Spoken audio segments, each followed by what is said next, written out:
acara selanjutnya.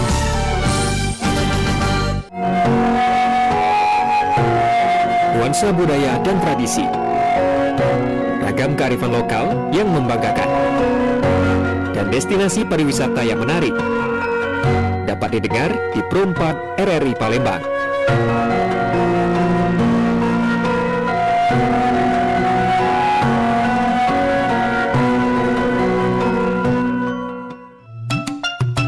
Majeng bebaso Palembang.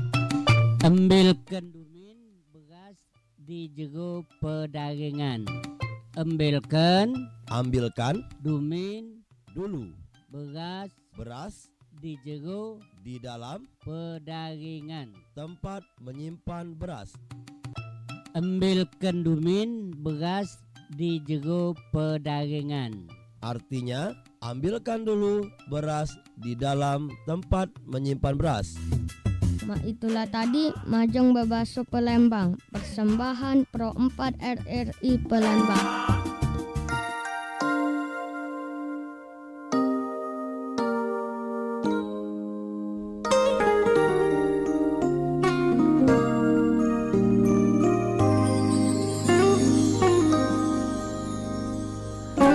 Oke, baik pendengar Manca Beca dulur-dulur dimanapun berada, apa kabarnya untuk di pagi ini, dan kembali bergabung bersama kami di sini di Pro 4 FM Palembang di 88,4 MHz tentunya ya.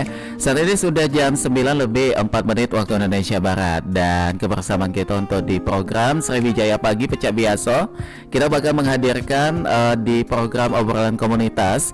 Kita bakal berbincang dengan narasumber kita yang sudah hadir di studio Pro 4 FM Palembang saat ini, tentunya di edisi Sabtu tanggal 27 Juli 2024 ya, sampai jalan kaki di jam 10 siangnya. Nah, Manca Becek, kalau kita berbicara mengenai sumber daya hayati, ini merupakan sumber daya alam yang berasal dari makhluk hidup ya, dan di daerah kita Sumatera Selatan tentunya kaya akan sumber daya alam juga, yang kalau kita kaitkan dengan kebudayaan ternyata ada kaitannya Manca Becek ya. Dan tanpa berlama-lama ini, supaya kita tidak penasaran, supaya kita tidak salah jadi kita sudah kedatangan dua narasumber kita yang sangat luar biasa yang sudah hadir di studio Pro 4 FM Palembang. Ini langsung baik kita kenalan, ada ibu-ibu. Ini dari Forum Pariwisata dan juga Budaya Sumatera Selatan. Selamat pagi, assalamualaikum. Waalaikumsalam. Sehat Bu? Alhamdulillah. Alhamdulillah sehat. Baik, Manca Becek dulur-dulur, kali ini kulo sudah kedatangan langsung ya oleh Ketua Umum dari Forum Pariwisata dan juga Budaya Sumatera Selatan, ada Ibu Dr. Insinyur Dia Kusuma Pratiwi MT Ciaves. Benar ini Bu penyebutannya? Iya, benar ya. Nah, Ibu Dia ini selain dari Ketua Umum Porwida Sumsel, beliau juga ini merupakan dosen Fakultas Teknik Universitas Sriwijaya Bu ya. Luar biasa sekali nih. Dan juga Ibu Dia ini tidak dewean, kali ini juga didampingi oleh Ibu Dr. Insinyur Asmawati MSI. Selamat pagi Bu, apa kabarnya? Sehat juga Bu ya? Alhamdulillah sehat. Alhamdulillah sehat. Baik. Nah, Ibu Asmawati ini merupakan dosen juga nih dari Fakultas Pertanian Universitas Palembang, dan juga merupakan ketua dari LPPM Unipal Bu ya? Universitas Palembang. Universitas Palembang ini singkatannya. Oke. Baik, nah ini mengenai topik kita yaitu sumber daya hayati merupakan bagian dari kebudayaan. Tadi sekilas sudah saya sentuh sedikit ini mengenai apa itu sumber daya hayati, yang tentunya kalau di sini ini katanya merupakan bagian dari kebudayaan. Tapi sebelum kita lebih dalam ke situ, kita pengen tahu dulu menurut dari Ibu Dia dan juga Ibu Asmawati, kita pengen tahu sumber daya hayati yang ada di Sumsel. Untuk saat ini kondisinya kayak apa Bu? Baiklah, terima kasih Mas Ilham. Saya mencoba untuk menjawab. Sumber daya hayati kita sebagian sudah mulai memprihatinkan. Waduh. Ya, jadi kenapa ini kita angkat? Karena kita ingin agar masyarakat Sumatera Selatan ikut mengambil bagian atau ikut berperan dalam melestarikan sumber daya hayati yang merupakan juga melestarikan kebudayaan Sumatera Selatan. Oke. Ya. Jadi seperti yang kita ketahui, sumber daya hayati itu adalah hewan, tumbuh-tumbuhan, artinya sumber daya alam yang mempunyai nyawa ya. Aha. Nah, hewan dan tumbuh-tumbuhan itu ternyata merupakan khas daerah masing-masing, Pak Ilham. Iya. Nah, nanti akan ditambahkan oleh Dr. Asmawati. Aha. Karena beliau dari bagian pertanian ya, Oke. sedangkan saya dari teknik mesin itu Aha. sebenarnya. Jadi sumber daya hayati itu sebagai contoh bisa kita misalnya ikan, kemudian tumbuh-tumbuhan, pohon, hutan, kemudian bunga-bunga juga, kemudian tanaman makanan seperti kopi, kuliner dan lain-lain. Nah, sedangkan kebudayaan itu kalau kita Kaitkan. kaitkan, kebudayaan itu adalah perilaku atau kebiasaan suatu kaum yang dilakukan secara turun-temurun. Oke. Nah, menyangkut banyak sektor, misalnya kuliner, bahasa, adat istiadat, seni tari, seni musik, dan lain-lain. Ada 7 sebenarnya, tapi bisa kita kemakan menjadi 10. Oke. Nah, seperti itu yang untuk pendahuluan ya. Awalnya Bu ya. Baik. Oke, baik. Dan ini Bu Dr. Asmawati tadi juga sudah disampaikan oleh Bu Dr. Dia ini menyampaikan bahwa sumber daya hayati yang ada di Sumsel ya. Kalau kita ini kan berdampingan dengan Sungai Musi. Artinya termasuk juga ikan-ikan yang ada di sungai nih. Melihat kondisi yang tadi disentuh sedikit oleh Ibu Dia juga mengenai sudah mulai memprihatinkan. Nah, Ibu Asmawati juga sebagai seorang dosen pertanian mungkin melihat dari sisi alam dulu nih yang ada di Sumsel. Bagaimana kalau kita gali lebih dalam mengenai keprihatinan itu, Bu? Oke, selamat pagi pemirsa yang ada di rumah ataupun di mana saja saat ini berada. Ya. Salam sehat ya. Alhamdulillah Tetap sehat. semangat di Semangat. Happy Weekend. Weekend ini pas sekali ya. Menyongsong malam minggu. Menyambung yang disampaikan oleh Bu Dia tadi. Kalau saya boleh cerita dari awal bahwa di dunia ini ada dua. Ada yang dua. namanya hayati dan non hayati. Hayati tadi sudah dijelaskan sama Bu Dia bahwa antara lain adalah manusia, kemudian tumbuh-tumbuhan dan Hewan, Bu ya. Ya, manusia, tumbuh-tumbuhan dan hewan. Nah, sedangkan yang di ini non hayati itu artinya seperti tanah, udara, air itu ya termasuk. Dan itu ada keterkaitan antara hayati dan non hayati. Ya. Bu Dia tadi sudah menyampaikan bahwa untuk yang di dalam air aja, untuk ikan-ikan itu ada yang memang ikan ini ya Bu ya, asli Sumatera Selatan ya Bu ya. Ikan apa itu, Bu? Seperti ikan belido. Oh, ikan belido yang ikan zaman putah. dulu, Bu ya. Mungkin juga ikan gabus dan lain, mungkin ada banyak lain yang namanya betok, sepat dan lain sebagainya. Yang itu benar yang disampaikan oleh Bu Dia bahwa itu akan memperkuat kebudayaan dari Sumatera Selatan. Bagaimana misalnya cara memancing ya Bu ya, atau menempatkan ikan itu kan beda-beda antara Umpannya, Bu, daerah lain ya. Sumatera Selatan aja, antara Sumatera Selatan aja berbeda, artinya daerah satu, kabupaten satu, yang lainnya Pasti akan berbeda. ya. Nah, itu bisa menjadi satu satu kebudayaan ya Bu ya. Nah, kalau kita kuat di dalam dari sumber hayatinya itu kuat untuk mengelola kebudayaan ini, sehingga nantinya kan kita orang Porwida ya Bu ya. Karena tujuan kita mensupport pariwisata, artinya dengan kuatnya budaya dan tetap kita memegang budaya Sumatera Selatan itu, kita akan memajukan satu pariwisata. Kalau saya kasih contoh aja seperti ini, kok di Bali itu maaf, monyet dalam tanda kutip, mereka mau wisatawan berkunjung ke Melihatnya, Bali Bu, ya? hanya melihat monyet. Nah, padahal di Sumatera Selatan Juga jauh, ada. jauh di depan tempat saya tinggal aja di kawasan Bagus Kuning. Nah, Itu banyak sekali juga, Bu ya. sekali monyet yang artinya tidak terpelihara ya Ibu Dia ya.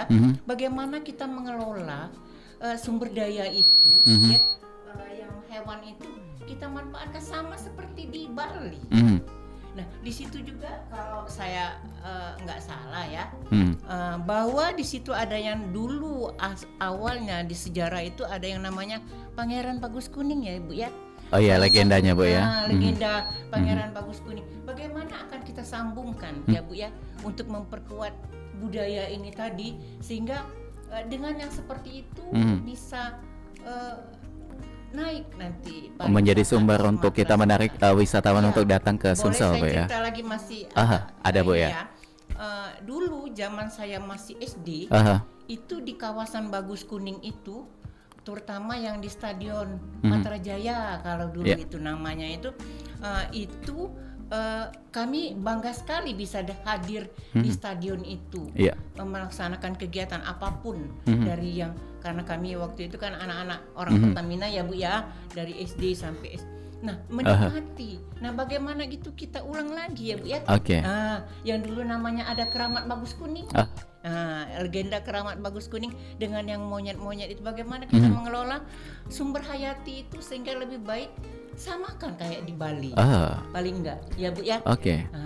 Itu baru awalnya Bu ya. Itu awal gitu Mas. Nah ini jabarannya luar biasa sekali ya, apalagi Ibu Dia dan juga Ibu Asma ini memang pensupport pariwisata di Porwida ini juga melihat dari segala sisi yang ada di Sumatera Selatan ya. Tadi juga Bu Dia sempat menyampaikan bahwa ini prihatin sekali terkait dengan budaya atau tingkah laku perilaku manusia yang akhirnya akan berdampak juga terhadap sumber daya hayati yang ada di sekitar kita, sehingga ini menjadi poin-poin catatan apa nih Bu, perilaku dari manusia yang mengakibatkan sumber daya hayati ini terancam untuk punah gitu Bu. Sebagai contoh Bu, mohon maaf, mungkin kita bisa terima telepon dulu satu. Silakan. Oke, baik, silakan. Iya. Halo Perempat, selamat pagi. Halo Perempat, selamat pagi. Iya, selamat pagi, dengan siapa di mana? Sama Bapak Herman PM di Bali Sumbawa. Oke, Pak Herman, kita saat ini bersama dengan Ibu Dr. Dia dan juga Ibu Dr. Asmawati dari Porwida Sumsel. Ada yang ingin ditanyakan terkait dengan tema kita di pagi ini, apa tuh? Oh, tadi mengaitkan masalah ikan ya. Ikan, kenapa tuh ikan?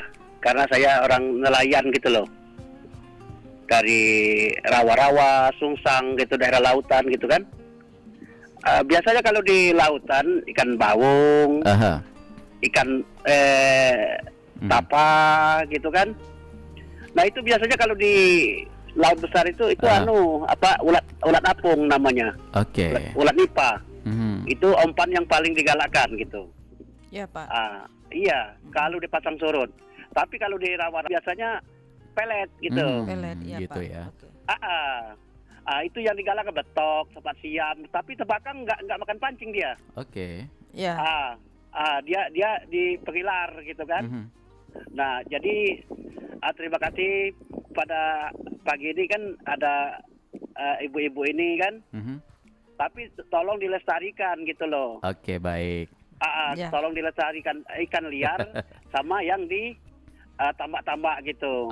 Baik.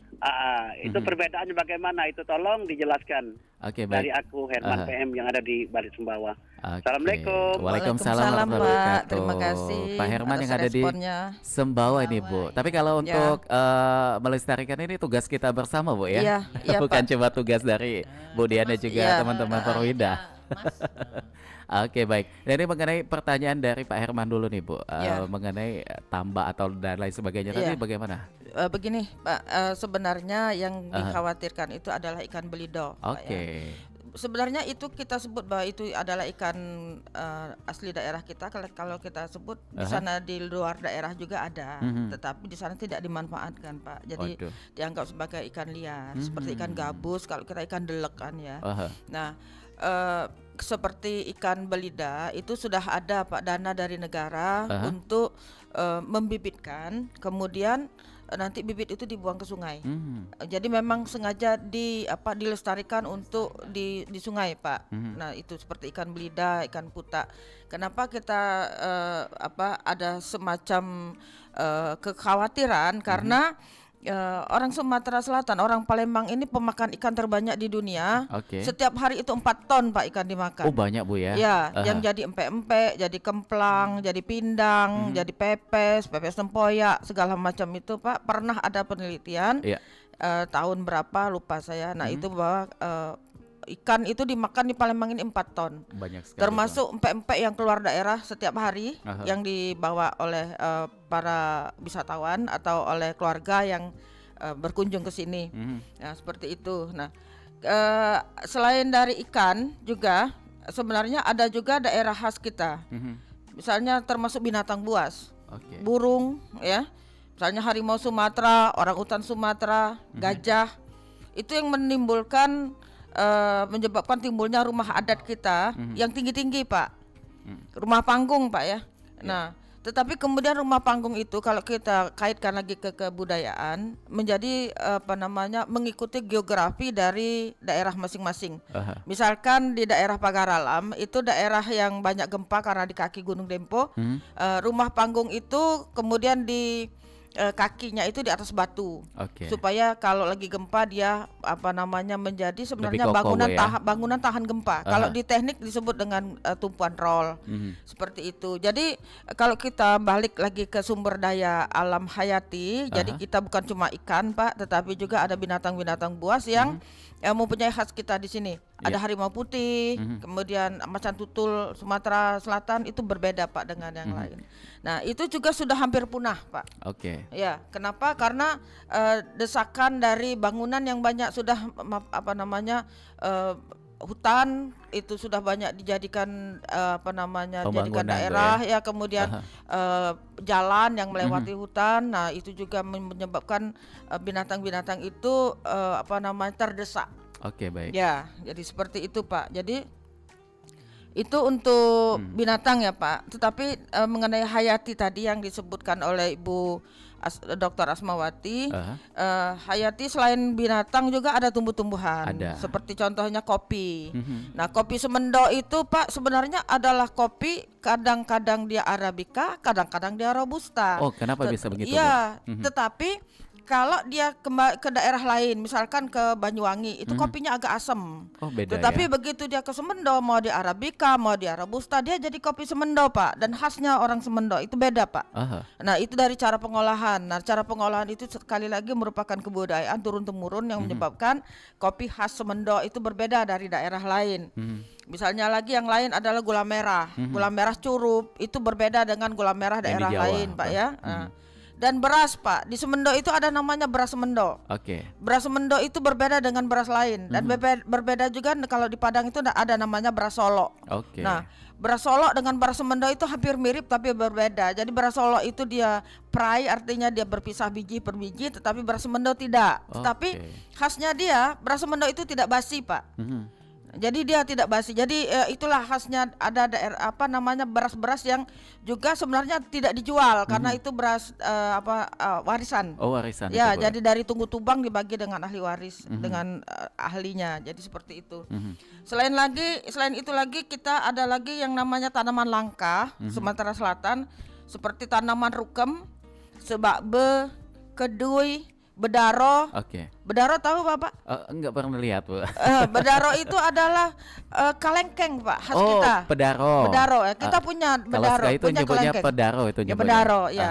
Kemudian rambai ternyata juga merupakan khas daerah kita. Nah, itu juga kalau rukem itu sekarang cuma ada satu di Sumatera Selatan. Batangnya cuma satu, Pak. Itu ada di samping makamnya Sultan Muhammad Mansur. Palembang ya, Bu? Ya, Palembang. Nah, Sultan yang mendirikan kota Sumatera Selatan ya, Palembang ya, Palembang Darussalam ya. Nah, pohon rukem itu ada di sana.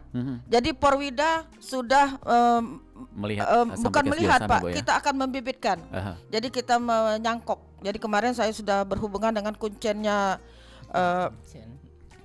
makam itu untuk menyangkok karena kita punya program untuk melestarikan tanaman langka. Beberapa lagi tanaman langka itu ada di teman kita, salah satu dari orang Porwida ini dokter juga, beliau menguasai tentang tanaman langka, namanya Ibu Dr. Nini. Itu juga sedang dalam program kami membibitkan tanaman langka. Juga bunga-bunga, Pak. Misalnya Bapak tahu ada bunga melati air, tetapi ada khas bunga melati air Sumatera Selatan. Anggrek yang ada cuma tumbuh di pegunungan Dempo. Kemudian teratai. Iya. Itu ada khas teratai Sumatera Selatan, Pak, putih kecil, tengahnya agak kuning. Itu Oke, berbeda baik. Pak dengan yang lain. Nah, seperti itu. Jadi itu sebagai pendahuluan juga dari Oke. saya bahwa kita itu punya sumber daya alam hayati, baik hewan maupun tanaman yang luar biasa yang merupakan khas Sumatera Selatan yang perlu dilestarikan juga sebagai bagian dari pelestarian budaya. Oke, baik. Dan ini artinya banyak sekali ya Bu ya, dari hewan, tumbuhan yang tadi disampaikan oleh Ibu Dr. Dia ini, Sumatera Selatan kaya sekali nih. Dan melihat dari apa yang tadi dilakukan oleh teman-teman Porwida juga, ini menjadi suatu langkah yang dimana akan ada program juga nih yang tadi juga pembibitan untuk tumbuhan langka gitu. Nah, kita pengen tahu juga programnya apa saja Bu itu kalau dirinci secara detail gitu. Jadi kita mulai dari mengkolek dulu Pak ya, Oke. mengumpulkan karena tanaman itu ternyata tersebar di Sumatera Selatan Pak. Ada sebagian lagi di daerah Lahat dan ada juga di daerah lain, ada di Batu Raja dan di daerah Oki juga.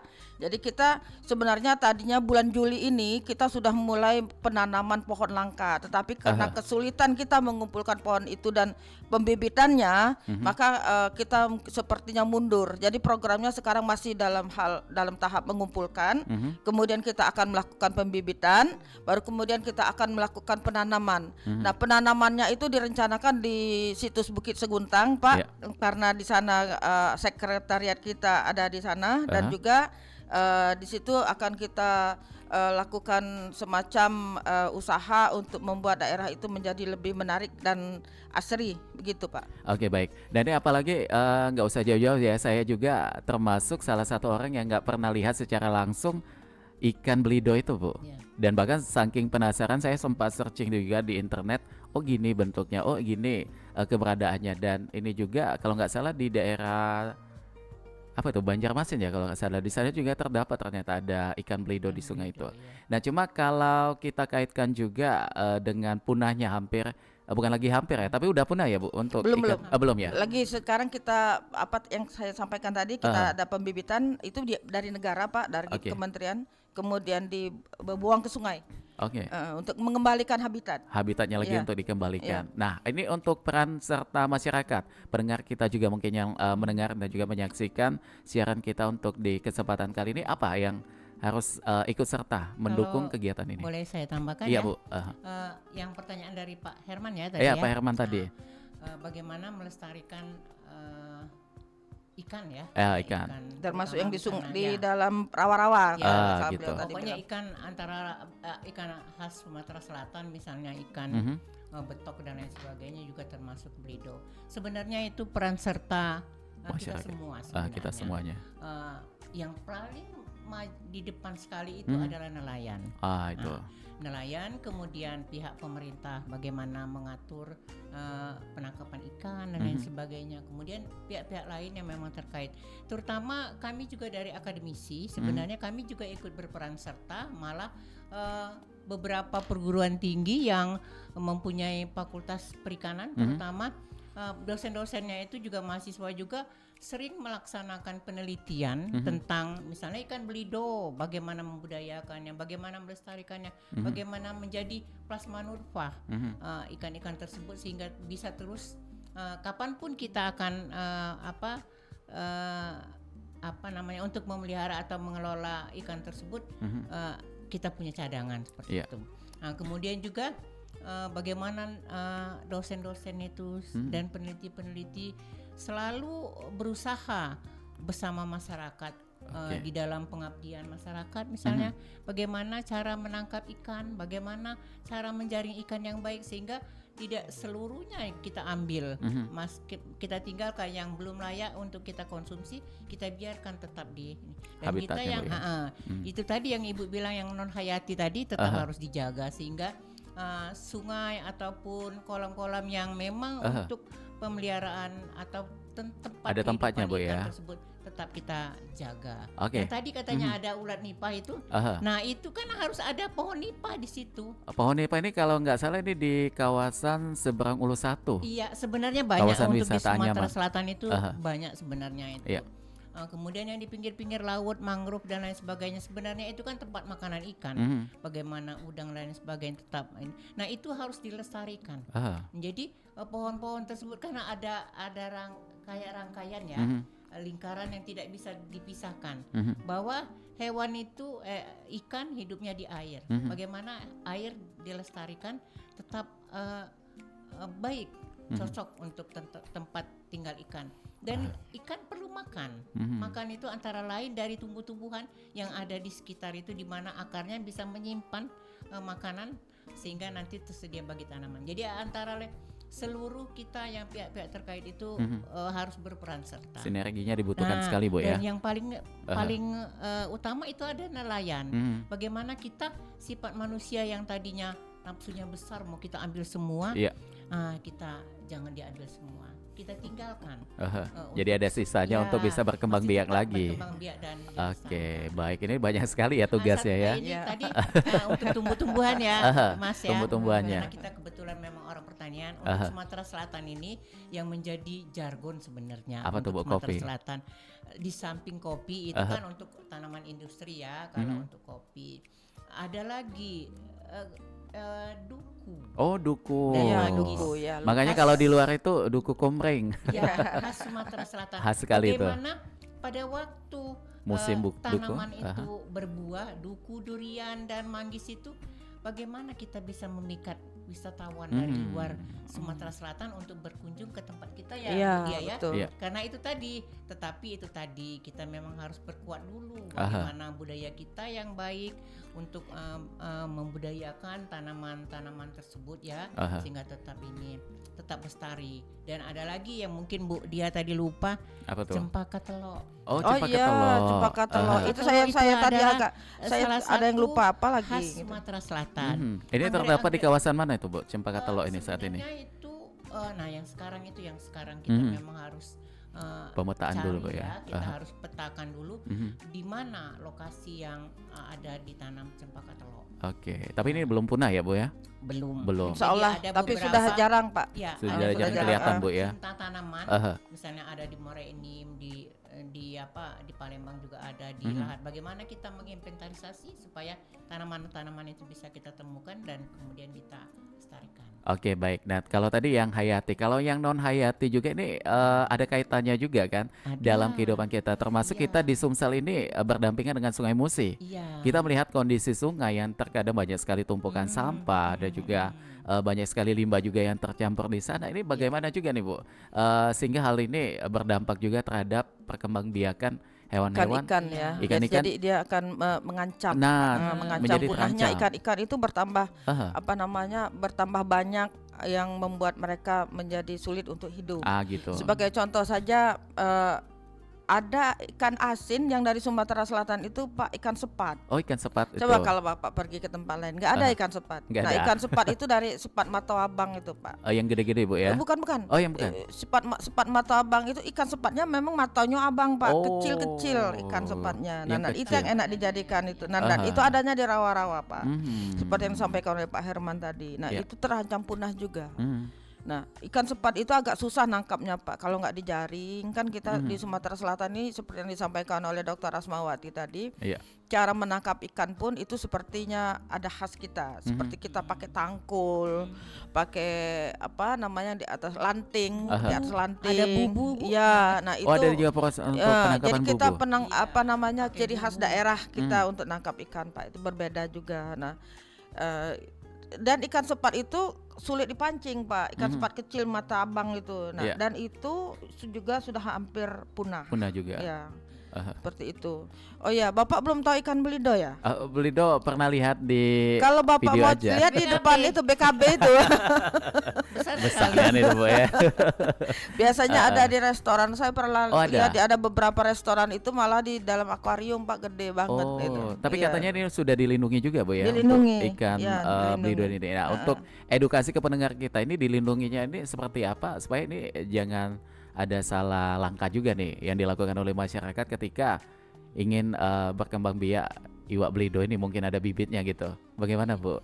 Ya, sebenarnya itu untuk dilestarikan ya, karena memang sampai sekarang untuk yang ibu-ibu ya ataupun pengusaha empek-empek itu masih tetap mereka menggunakan.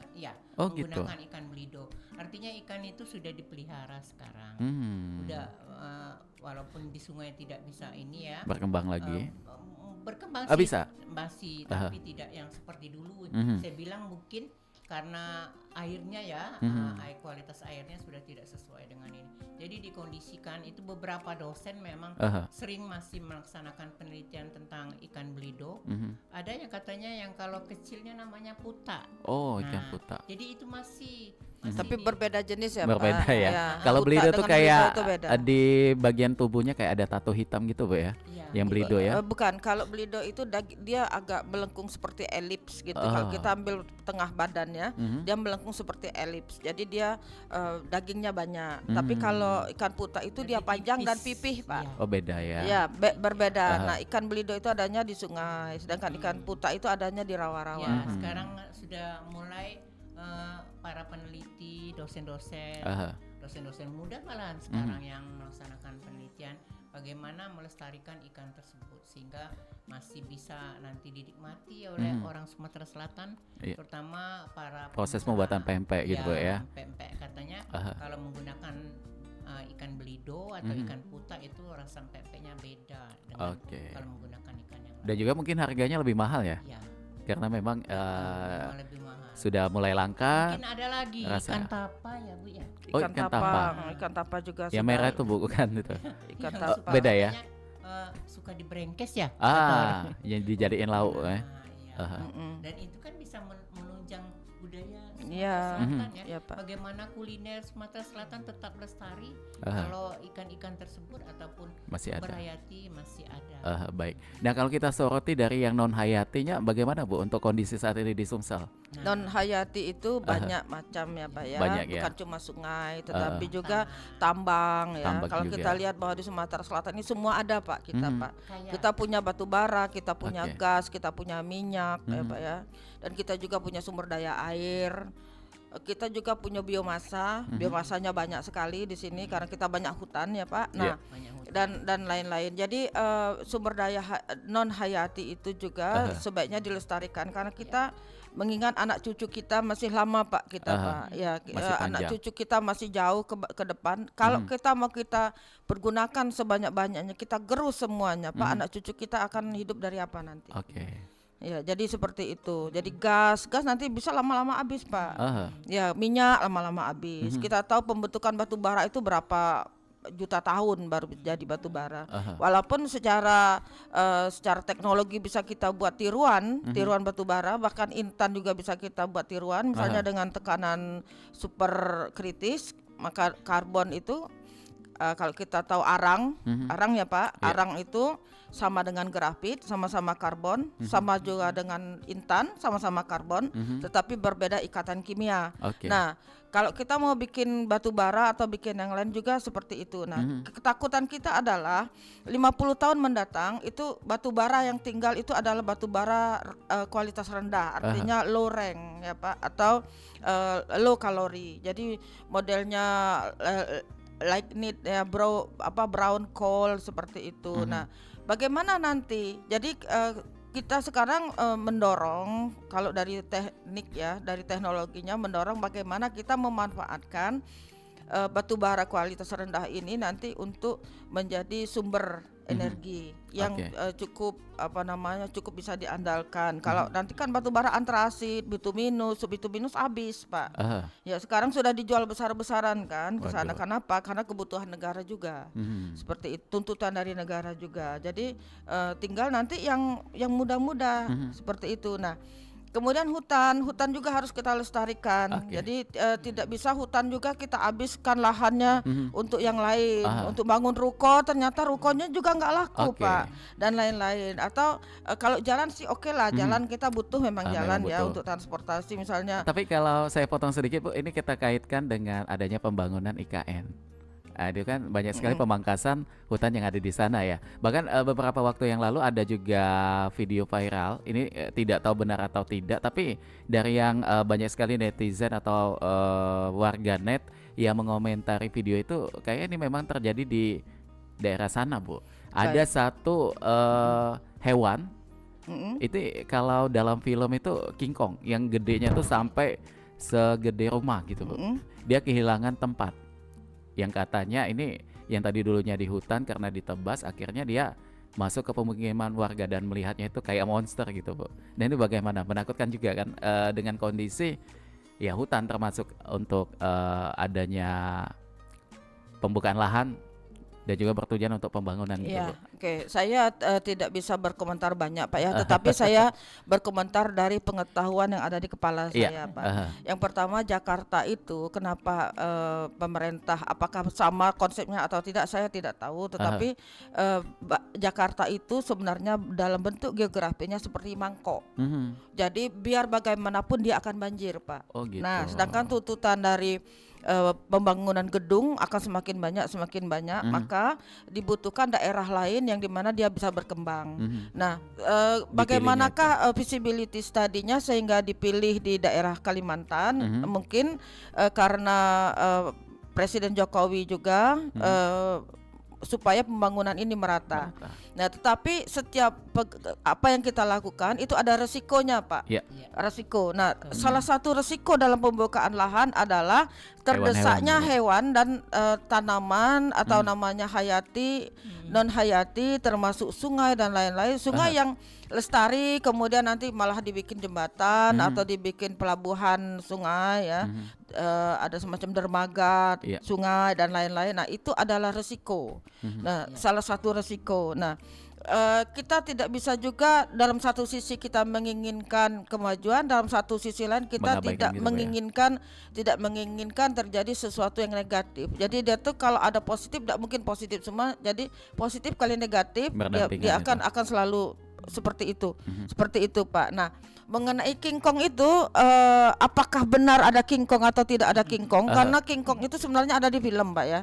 Nah, kemudian monyet besar itu ada namanya Yeti, itu ada di Himalaya dan tidak ada orang yang ketemu sama Yeti itu, Pak. Nah, tetapi ada monyet-monyet besar seperti orang hutan yang sebesarnya seperti manusia dan bahkan ada yang lebih dari manusia, itu memang ada, Pak. Memang ada. Nah, memang seharusnya dari segi pemerintah, tapi saya tidak tahu apakah itu sudah dipertimbangkan atau belum, bahwa selain mengembangkan IKN, harus ada tindakan-tindakan atau kebijakan tentang pelestarian alam sebagai dampak resiko dari pembangunan IKN tersebut. Begitu, Pak. Supaya semuanya bisa berimbang, Bu ya. Ya, tetapi kan kita punya Menteri Lingkungan Hidup, kita juga punya Menteri Pembangunan, PUR ya, dan lain-lain. Nah, kalau kita ada di floor ini, Pak ya, kita belum tahu apa yang dilakukan orang di atas. Ya, tetapi saya berharap bahwa bapak-bapak yang di atas itu tetap mempertimbangkan dampak risiko dari setiap langkah dalam meningkatkan pembangunan infrastruktur, termasuk juga adanya polusi nanti.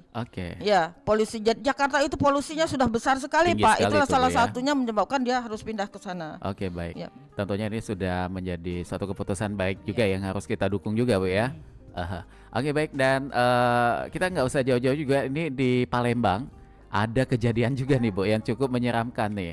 Beberapa waktu yang lalu bahkan informasinya kemarin juga timbul kembali, ada buaya yang muncul di Sungai Musi. Ini sangat menakutkan sekali, Bu. Ini terlebih masyarakat yang memang mobilitasnya itu menggunakan sungai kan untuk kegiatan baik itu nelayan dan juga moda transportasi sungai yang selama ini memang sudah digunakan di Palembang. Dan ini apa juga nih yang menjadi akhirnya buaya muncul nih, Bu? Apakah memang tempatnya? Kalau boleh saya tambahkan ya.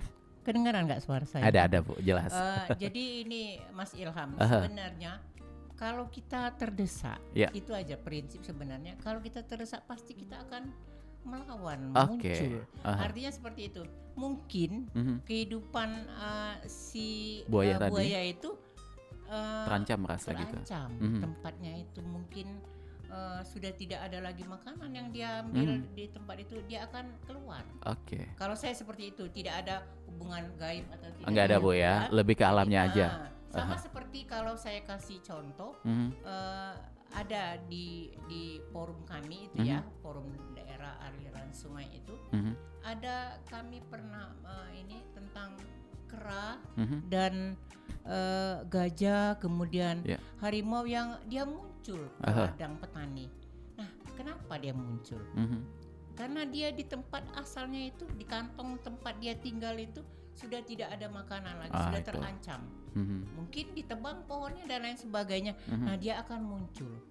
Nah, itu yang menjadi warning ya, ataupun menjadi suatu peringatan untuk iya, kita semua, Bu, bagi ya. kita semua. Bagaimana kehidupan hayati itu jangan sampai terancam.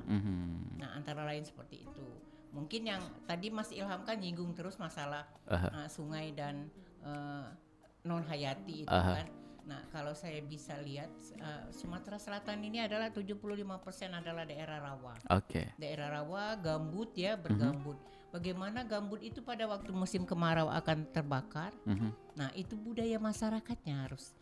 Budaya. Jadi artinya hayati sebagai manusia itu harus bagaimana kita menahan diri ataupun mengendalikan seandainya terjadi kebakaran pada waktu musim kemarau. Karena kalau gambut itu bagian atasnya kebakaran, pasti akan terus sampai ke dalam-dalamnya, dan satu waktu akan habis gambut itu yang akan menyebabkan Sumatera Selatan nanti akan kering. Dan pada waktu musim hujan dia akan kebanjiran karena tidak ada lagi tempat menampung air. Gambut salah satu adalah tempat penampung air yang paling efektif sebenarnya. Tapi kalau gambut itu sudah habis terbakar, nah bagaimana tuh?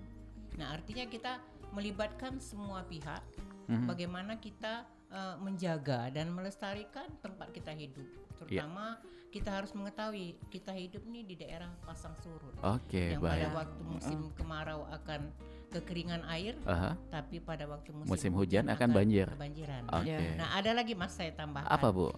Bahwa mungkin dari rakyat Sumatera Selatan juga masyarakat sudah tahu sekarang ada yang namanya ekoenzim.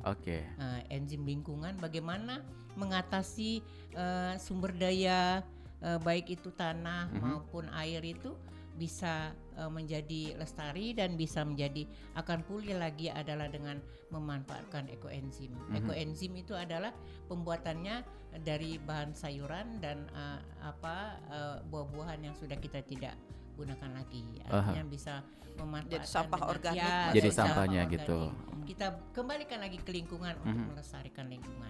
Baik. Saya bisa tambahkan boleh, Bu. Mas. Bagaimana? Kalau saya sih punya sarannya seperti buaya yang besar itu kan, itu kan aneh Mas ya.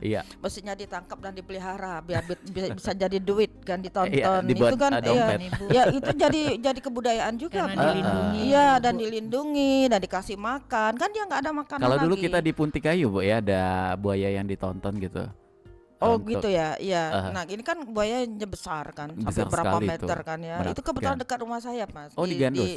Di daerah Gandus. Saya kan di Poligon. Di Bukit Poligonnya. Sejahtera. Nah, seperti itu. Jadi jangan yang aneh-aneh itu malah mau kita tangkap, kita bunuh. Tapi kita pelihara, bisa dijadikan sumber keuangan juga oleh pemerintah kan, untuk ini kita punya ini nih, buaya sebesar ini, di mana tempat lain yang ada nggak ada. Tapi gitu ini yang punya kepentingan untuk penangkapan itu lebih BKSDA ya, Bu ya. Jadi masyarakat tidak boleh untuk ini tadi yang disampaikan Dokter Dia tadi. Harus mereka koordinasi terlebih dahulu gitu. Jangan sampai nanti kelihatan buaya langsung ditangkap dan kemudian dibunuh. Jangan, itu makhluk hidup itu. Dia makhluk hidup. Takdirnya dia jadi buaya, Pak. Tapi bukan buaya darat, buaya beneran, Pak. Yang mengurus. Itu yang takut buaya darat itu yang takut. Nah, kemudian mengenai kebakaran hutan, saya sambung sedikit yang seperti diterangkan oleh Dr. Asmawati tadi. Kita ini daerahnya gambut, Pak ya. Gambut itu batu bara muda. Jadi air di atas itu kalau udah musim kering, air di atas rawa-rawa itu kering. Akibatnya gambut itu terbakar sendiri karena dia bahan bakar memang, Pak, batu bara. Jadi makanya hutan sering terbakar sendiri.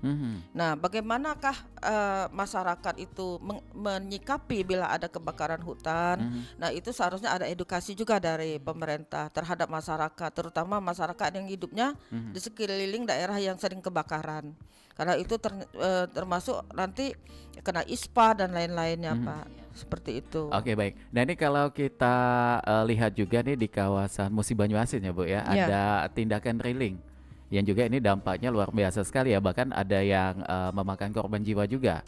Nah, ini artinya memang dari pola tingkah manusianya juga yang memang memanfaatkan secara ilegal untuk mengambil keuntungan ini, sehingga tidak memikirkan juga bagaimana dampaknya nanti gitu. Nah, untuk hal ini apakah ini juga teman-teman Porwida juga ada arah untuk gagasannya mengenai tindakan-tindakan seperti ini, salah satunya untuk ya menjembatani tindakan hukumnya gitu Bu, supaya kegiatan ini tidak terulang gitu di daerah lain. Ya, perlu saya sampaikan bahwa Porwida ini adalah forum kebudayaan dan pariwisata, Pak. Jadi tugas kita adalah Lebih ke sana, melestarikan Bu, ya. kebudayaan dan meningkatkan pariwisata. Nah, jadi kalau berkaitan dengan hukum, mungkin kita belum ada program Belum di ada di sana, sana, Pak. Bu, ya. Tetapi kita mengedukasi masyarakat bagaimana supaya masyarakat itu lebih lebih mencintai kebudayaan kita sendiri. Sebagai contoh, tadi kita bilang masalah ikan. Nah, anak-anak muda sekarang lebih senang dengan makanan asing, Korea, Jepang. Biar keren Padahal gitu, Bu. ikan itu makanan terenak di dunia, sudah ada dari UNESCO-nya, Pak. Dan kemudian bahasa Indonesia. Nah, anak-anak muda sekarang lebih senang belajar pakai bahasa yang lain, bahasa negara lain, Pak. Padahal kita adalah 10 bahasa resmi PBB, Pak. Indonesia ini, dan Masuk kita di sana, punya Bu, ya. kita punya Sumpah Pemuda. Nah, jadi kita juga di dalam satu kabupaten itu bisa banyak sekali bahasanya, Pak. Jadi antara kampung dengan kampung itu Beda. berbeda bahasanya. Saya katakan bahwa untuk saya sendiri, Pak, walaupun saya ada keluarga dari Kumering, bahasa Kumering itu lebih sulit dari bahasa Inggris menurut saya, Pak. Nah, jadi menurut saya kita memang harus ada usaha-usaha supaya anak-anak muda kita lebih mencintai kebudayaan kita. Termasuk kita di Perompat juga setiap malamnya ada pergantian acara budaya, ada behuse, ada juga sekitiraman. Jadi di sana menampilkan program yang memang menggunakan bahasa daerah yang bergantian setiap malamnya gitu. Dan mungkin ini bisa menjadi ini juga ya. Ya, tetapi saya sarankan Langkah, supaya ada terjemahannya ya, Pak. Karena tidak semua orang mengerti. Nanti akibatnya yang mendengar cuma komunitas terbatas seperti itu, Pak. Makanya ini perlu juga untuk supaya paham juga yang lainnya, Bu, ya. Iya. Seperti yang tadi disampaikan oleh dokter dia juga, bahasa Kumering itu lebih sulit. Banyak macam Banyak lagi. jenis macam. Penyebutannya juga harus pas gitu ya. Dan kayak tulisannya lain, juga. nanti uh-uh. terang lain, Iya. lain beda-beda. Sebagai contoh saja bahasa Palembang, Pak. Bahasa Palembang itu bukan OO yang seperti sekarang ini aslinya. beda ya? Ya, kita karena Palembang ini dari daerah Jawa ya, daerah Salendra, Mataram itu kan. Jadi dia lebih ke bahasa Kromo Inggil. Oh gitu. Ya, kuloniki seperti itu. Nah, aslinya seperti itu. Tetapi sekarang anak-anak muda yang di bawah kita itu agak kurang mengerti, terutama juga tulisan-tulisan seperti tulisan Melayu, huruf Kaganga, Ulu Melayu. Makanya kita melakukan pelatihan Kaganga dan huruf Melayu. Nah, kita juga punya rencana, sudah ada usaha untuk membuat muatan lokal itu bahasa daerah seperti itu. Boleh saya tambahkan? Tambah, Dia, silakan. Saya karena kebetulan ada keponakan saya memang yang sekarang masih sekolah di SMP. Sekarang katanya muatan lokalnya itu bahasa Palembang. Oh, sudah mulai masuk, Bu, ya. Udah masuk. Nah, cuma kalau di sini katanya ada bahasa Palembang halus dan juga Palembang keseharian kita yang dulu seniman kita itu ada Yaibek. Yang biasanya kalau di Perompat itu ada program juga ketika beliau masih aktif dalam kegiatan itu. Nah, ini yang disampaikan oleh Dokter Asmawati tadi bagaimana, Bu, ini bahasanya itu? Apakah bahasa Palembang halus Nah, lebih itu gitu? saya kurang tahu ya, Mas ya. Tapi saya dapat info dari keponakan saya. Jadi mereka sudah punya dari ini ya, dari gurunya katanya mereka sudah punya muatan lokal untuk bahasa Palembang. Oke, nah kalau memang ini harus diterapkan ke siswa, yang lebih baiknya itu bagaimana, Bu, untuk bahasa Palembang keseharian kita atau bahasa Palembang halus tadi? Dikasihkan saja semuanya, Semuanya Pak. dua-duanya Iya, ya? jadi Kurikulumnya ya, iya, Pak. jadi ini kan bahasa ini ada bahasa halusnya seperti ini, bahasa sehari-harinya seperti ini, Kayak bahasa paca, pergaulan. biso kan? Iya, Biso tuh ulo kan? Iya. Seperti itu. Termasuk juga kalau nanti ada seni tarinya, kita ada seni tari kita daerah kita misalnya kan Dul Muluk seperti itu. Betul. Ya, jadi yang muatan lokalnya yang lebih kita tonjolkan. Kemarin juga kita sempat berduka juga ya, salah satu maestro legenda kita yang pencipta Tari tangga juga sudah Ibu berpulang. Eli Rudi, ya. Eli Rudi, dan bahkan ini membuat suatu pengetahuan baru untuk yang muda-muda ini, oh ternyata ini yang penciptanya gitu. Iya, tari tangga ya, Tari tangga. bukannya karena tari itu banyak ya Pak. Jadi ada gending Sriwijaya, Oh iya, ini ada tari tari tangganya. sambut, dan ada tari tangga. Nah, tari tangga itu yang beliau menciptakannya. Yang biasa kalau kita ke kondangan kan sering ditampilkan pada saat pengantin Iya. datang. Nanti dipatenkan ya Bu ya. Iya, itu. Tariannya ya Bu ya. Tidak tahu sudah dipatenkan sehingga tidak diakui oleh pihak lain ya. Karena memang tarian ini sangat seringkali ditampilkan, Iya. Bu ya. Ini makanya kita tuh sering bertanya apakah ini ada royalti yang dikeluarkan gitu. Seharusnya Seharusnya kalau kita di sana gitu. itu ya. Karena memang sudah sangat terkenal Salah satu tariannya gitu. budaya kan, budaya Oke. Sumatera Selatan yang menjadi Kekayaan. kekayaan bagi Sumatera Selatan. Nah, untuk supaya hal ini terjaga, baiknya ini tahapan langkah yang dilakukan apa aja nih? Kalau boleh mungkin nanti Bu Dia menambahkan karena Bu Dia sebenarnya lebih lihai ya, lebih pakar. Lebih lihai Bu ya. Karena ini setiap karya kita kan bisa kita patenkan. Ada yang namanya paten sederhana dan ada yang memang paten ya Bu ya. Haki itu Kalau Bu ya. misalnya paten, kalau haki itu Oh, juga beda, hak nama. cipta. Ya hampir sama sebenarnya. Kalau paten itu artinya bukan personal seorangan ya Bu ya. Kalau bisa karena kita harus membayar nanti pemeliharaan untuk yang paten tersebut. Mungkin dari pihak kalau misalnya Sumatera Selatan mungkin pemerintah ya Bu ya yang ikut berperan. Makanya Bagaimana salah satu melestarikan? contoh buat kita sedikit bingung ada yang namanya ini senjang. Ada yang di Muba, ada juga daerah Nah, iya, lain. makanya. Ini yang mana sih yang memang benarnya gitu yang Itu awalnya? memang sebenarnya Berbeda? itu berbeda-beda Mas ya. Ada sama seperti kami juga misalnya kami mau mempatenkan tentang pupuk organik hayati. Antara yang saya miliki dengan yang Ibu Dia miliki tentang pupuk hayati itu mungkin ada Perbedaannya. ya. Makanya ada yang nanti diderap paten dulu sebelum itu. Jadi nanti itu biasanya pihak tertentu misalnya kalau kami universitas kami yang nanti yang mempatenkan tapi memang penciptanya dari saya. Oh, Tapi dari yang Bu memelihara, Dokter Asma. Oh, misalnya contohnya ya. Memeliharanya yang tetap memeliharanya itu adalah dari pihak universitas yang akan diberikan biaya ya. Iya. Oke. Jadi sebenarnya Mas ya ada namanya hak cipta dan ada juga namanya paten. Nah, kalau hak cipta itu kita diberi perlindungan terhadap ciptaan kita itu sampai 50 tahun atau 75 tahun setelah kita meninggal dunia. Jadi tidak bisa diplagiat oleh orang lain. Nah, kalau paten itu ada paten sederhana, ada paten biasa, ada paten industri ya. Nah, itu adalah temuan kita yang menyangkut dalam hal teknologi atau terhadap misalnya yang lain juga, misalnya mengenai sesuatu bisa juga. Jadi temuan kita itu bisa dalam bentuk rumus, bisa dalam bentuk dalil, bisa dalam bentuk benda, ya, desain. Nah, seperti itu. Nah, mengenai kebudayaan itu ada kebudayaan benda dan non benda.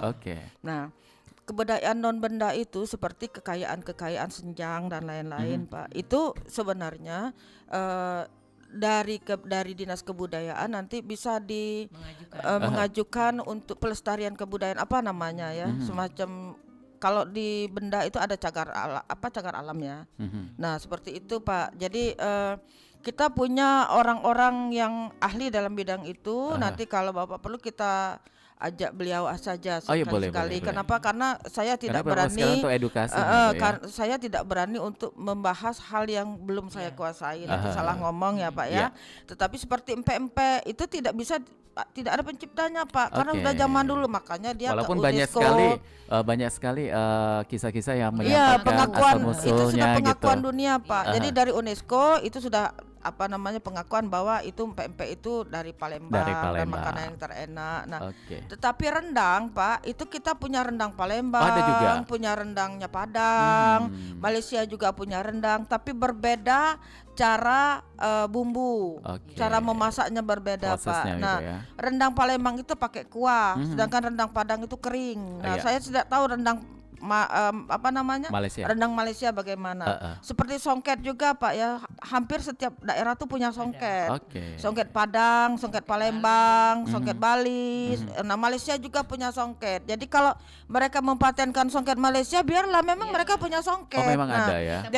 Kita juga punya songket. Jadi songket mereka dengan songket kita berbeda. Pak. Iya. Walaupun sama-sama songket. Sama-sama songket, berbeda Pak. Baik. Jadi dia punya apa namanya pakemnya apa ya, ciri khas gambarnya itu ya, itu berbeda Pak. Oke, baik. Ini mudah-mudahan akan menjadi satu pemahaman juga ya untuk masyarakat kita sehingga tidak mudah terprovokasi. Iya, jangan mudah emosi ya. Terjadinya suatu pemakaman-pemakaman yang tadi disampaikan. Oke, baik, Dokter Lia dan juga Dokter Asmawati, ini karena waktu kita sudah hampir mepet, tidak terasa ya, waktunya singkat sekali. Kayaknya nanti kita agendakan lagi untuk sesi selanjutnya. Dan sebagai penutup mungkin ada yang ingin disampaikan, baik itu dari Ibu Asmawati dan juga Bu Dia. Apa tuh tambahannya? Setiap apa yang kita lakukan pasti ada resikonya.